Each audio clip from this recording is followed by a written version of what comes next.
Le modalisme et le monarchianisme sont deux fausses visions de la nature de Dieu et de Jésus-Christ, apparues aux Ie et Ie siècles APJC.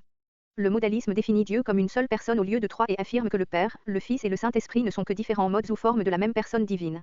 Pour les modalistes, Dieu peut passer d'une de ces trois manifestations à une autre.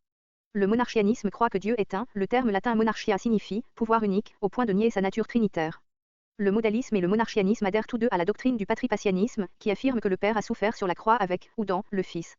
Ils sont aussi étroitement liés au sabellianisme. Il y a deux formes principales de monarchianisme, le monarchianisme dynamique, ou adoptionniste, et modaliste. Le monarchianisme dynamique est fondé sur une fausse idée de la nature de Jésus, il affirme qu'il n'était pas Dieu, mais que Dieu, à son baptême, lui a donné le pouvoir d'accomplir des miracles. Le monarchianisme modaliste, pour sa part, affirme que Jésus était Dieu, mais uniquement en tant que manifestation de Dieu. Pour les monarchianistes, le logos de Dieu n'avait pas d'existence personnelle distincte.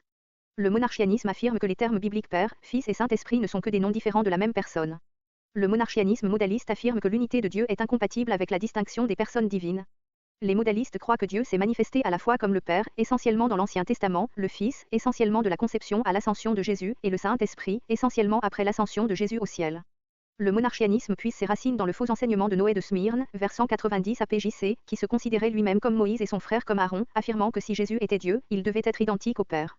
Hippolyte de Rome a combattu cette hérésie dans son œuvre Contra Notum. Un prêtre d'Asie mineure du nom de Praxéa, qui a voyagé à Rome et Carthage vers 206 APJC, a également enseigné une forme primitive de monarchianisme modaliste. Tertullien a réfuté son enseignement vers 213 dans Adversu Praxine. Le monarchianisme modaliste et les autres hérésies semblables ont également été réfutés par Origène et Denis d'Alexandrie, ainsi que par le Concile de Nicée, en 325. Une forme contemporaine de monarchianisme est le pentecôtisme unitaire. La théologie unitaire est antitrinitaire et affirme qu'il n'y a pas de distinction entre les personnes divines, Jésus est Dieu et il est le Père et le Saint-Esprit. Le pentecôtisme unitaire dévie légèrement du modalisme antique en affirmant que Dieu peut se manifester simultanément sous trois modes, par exemple lors du baptême de Jésus en Luc 3.22 et le Saint-Esprit descendit sur lui, sous une forme corporelle, comme une colombe.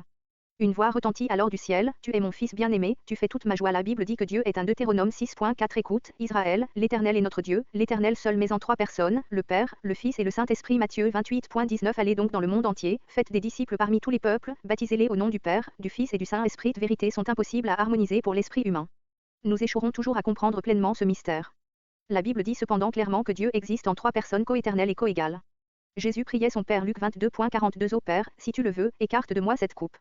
Toutefois, que ta volonté soit faite, et non la mienne. T est à présent assis à sa droite dans les lieux célestes. Hébreux 1.3. Ce Fils est le rayonnement de la gloire de Dieu et l'expression parfaite de son être. Il soutient toutes choses par sa parole puissante et, après avoir accompli la purification des péchés, il s'est assis dans les cieux à la droite du Dieu majestueux. Le Père et le Fils ont envoyé le Saint-Esprit dans le monde. Jean 14.26. Mais le défenseur en justice, le Saint-Esprit que le Père enverra en mon nom, vous enseignera toutes choses et vous rappellera tout ce que je vous ai dit moi-même. Le modalisme, ainsi que sa forme plus spécifique de monarchianisme modaliste, sont théologiquement dangereux en ce qu'ils s'attaquent à la nature même de Dieu. Tout enseignement qui ne reconnaît pas que Dieu existe en trois personnes distinctes est anti-biblique.